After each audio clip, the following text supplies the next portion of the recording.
airport security in 2025 isn't exactly straightforward anymore. If you're traveling with medications or medical devices, even a small mistake can slow you down, make you miss your flight, or leave you without something essential when you need it most. This video will walk you through exactly how to bring medications on a flight, based on real experience from hundreds of trips and the newest TSA guidelines. You'll find out which medications are allowed, how to label and pack them properly, what to expect at the security checkpoint, and even some little-known resources that can make things way easier. If you're flying internationally, there are a few extra things to watch for, and I'll cover that too. Most of the time, especially on domestic flights, you won't have any serious issues bringing the medication you need. Health is personal, and in most cases, TSA agents understand that. But airport policies aren't always the same, and sometimes it depends on the person standing at the checkpoint. So let's go over everything you need to know, clearly, calmly, and with no surprises. If you're like most Americans, you probably take at least one prescription medication. The good news? TSA actually handles these cases with more flexibility than people expect. You're allowed to bring any FDA-approved prescription medication, whether it's in pill form, liquid, or a topical cream. And there's no limit on how much you can bring. Even better, prescription meds are not subject to TSA's 311 liquid rule, that annoying rule where liquids, gels, and aerosols must be under 3.4 ounces and fit in a quart-sized bag. To skip this, just pull your liquid meds out of your bag at security and let the TSA officer know their medications. This quick step ensures they're exempt and keeps your screening smooth.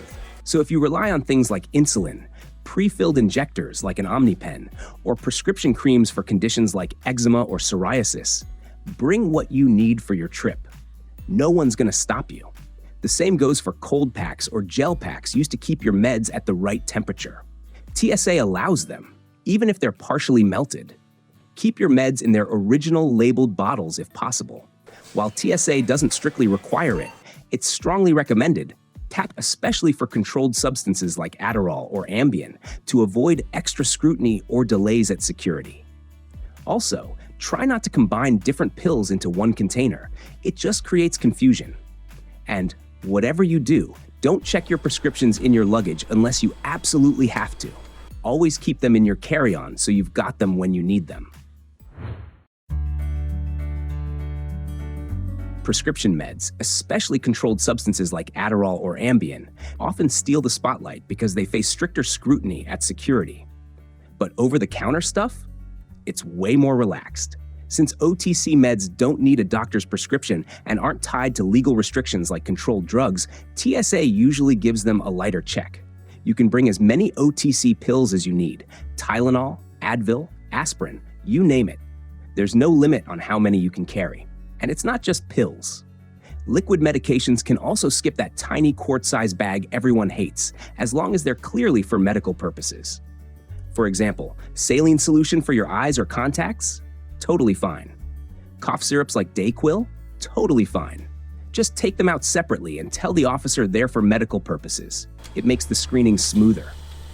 Even creams and gels that serve a medical purpose are treated differently.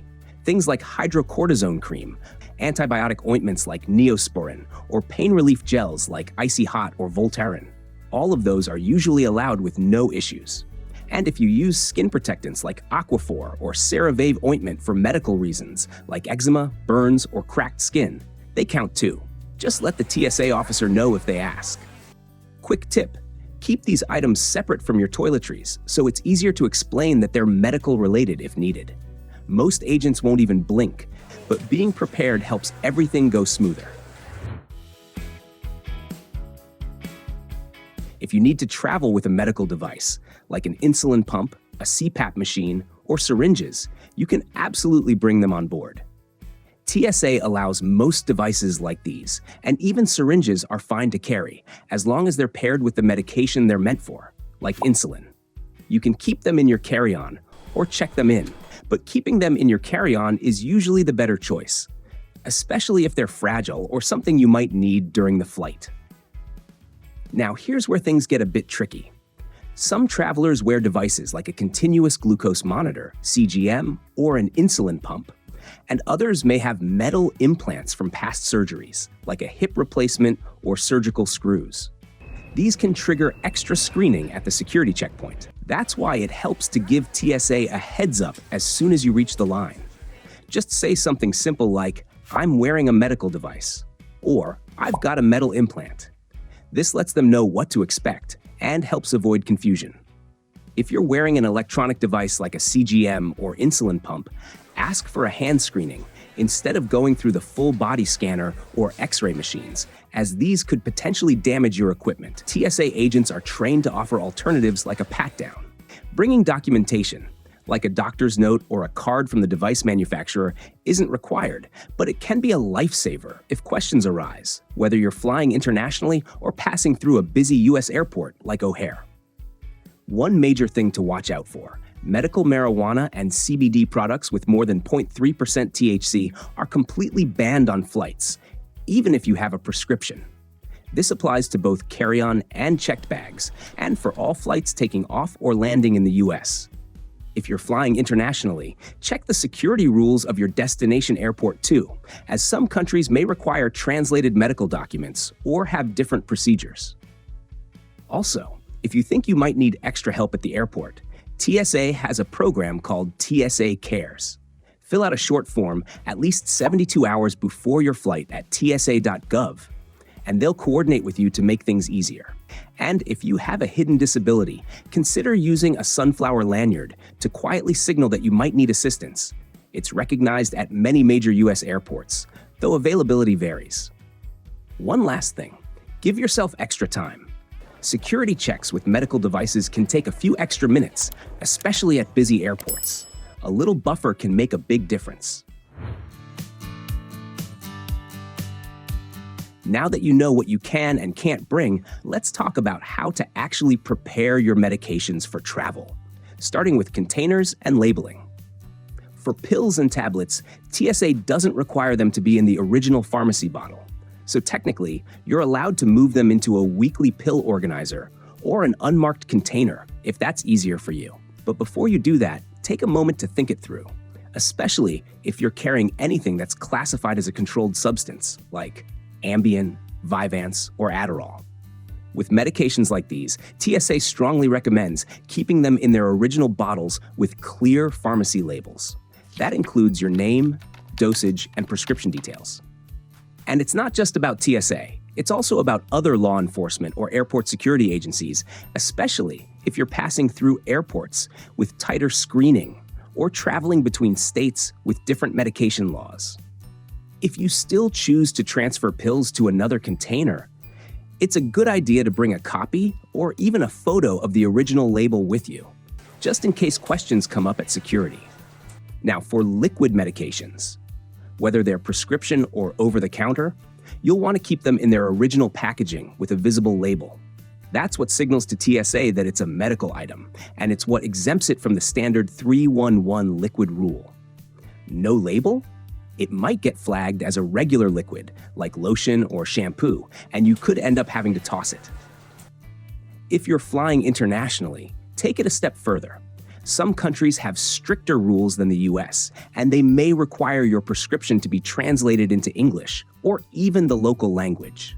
Always check with the embassy or airport authority of your destination country before you fly, especially if you're bringing anything that's prescription only or controlled. TSA may be flexible with medications, but when it comes to travel, especially long trips or international flights, it pays to be extra prepared. Start by making sure you've got enough medication to cover your entire trip. Then, add a little buffer. Aim for at least 5 to 7 extra days worth. You never know when a flight might get delayed, or your return might get pushed back. If your current supply won't last that long, talk to your doctor or pharmacist ahead of time. Don't wait until the last minute. Some prescriptions, especially controlled substances, can take longer to refill or require extra paperwork. Speaking of that, if you're bringing anything that falls under controlled medication, it's a good idea to carry a copy of your prescription and if possible, a letter from your doctor explaining your need for it. That kind of documentation can smooth things over if questions come up at security. Make sure the name on your prescription matches your ID exactly. Passport, driver's license, whatever you're flying with. Even a small mismatch could cause issues, especially at international borders. Now, if your medication needs to stay cold and you're using gel packs, make sure they're fully frozen before you leave the house. TSA allows them, but they need to be solid when you go through screening. And here's something most travelers overlook. Bring a detailed medication list. Not just in your head, have a printed copy and a digital version saved on your phone. Include the brand and generic names for each medication, your dosage and frequency, any special storage instructions, and the name and contact info of your prescribing doctor. Add your own contact details too, just in case your meds get lost and someone needs to reach you. And one last thing to consider. What if something happens to your bag? If your health depends on medication, it's smart to split it up. Keep most of it in your carry-on, but pack a small backup supply in your checked luggage too. That way, even if one bag gets lost, you've still got what you need. Having all of this on hand can make a huge difference, especially if you're flying internationally. Rules in other countries can be a lot stricter than in the US, and in the next part of this video, we'll go over a few real-world examples of what that can look like. Let's talk about the part that can make or break your airport experience, how you pack your medications before getting to the TSA checkpoint. Here's the golden rule. Keep all your meds and medical devices completely separate from your toiletries, and place them somewhere easy to reach in your carry-on. Most travelers use a clear, resealable bag, like a Ziploc, to hold everything medication-related. Think of it as your personal medical essentials bag. And just to be clear, this bag should be totally separate from the one you use for your regular liquids, like toothpaste, shampoo, or moisturizer. Don't mix medications in with those. That's one of the easiest ways for something to get flagged or held up during screening. Having a clear bag also makes it obvious to TSA that these are medical items, so they're less likely to confuse them with things that fall under the 311 liquid rule. Inside this medical bag, you can keep your prescription and non-prescription meds, small devices, medical paperwork, and even frozen gel packs, if you need to keep anything cold during the trip. Once you've got everything packed neatly in that clear bag, the next step is deciding where to place it in your luggage. And this part really matters. Sure, TSA allows medications in both carry-ons and checked bags. But here's the thing. You always want to keep your meds in a small personal bag that stays with you the entire flight. Think a backpack, a crossbody, or a purse. Something that goes right under the seat in front of you. Do not put your meds in your full-size carry-on that goes in the overhead bin. And whatever you do, don't check them unless you're carrying a backup supply. If your bag gets lost or delayed, you don't want your essential medication disappearing with it. Also, keep in mind, on full flights, gate agents sometimes ask passengers to check their carry-ons at the last minute when overhead bins are full. If your medications are in that bag, you might suddenly be separated from them without warning. That's why they should always stay in your personal item. That's everything you need to know to travel safely with your medications in 2025. It's not just about getting through TSA.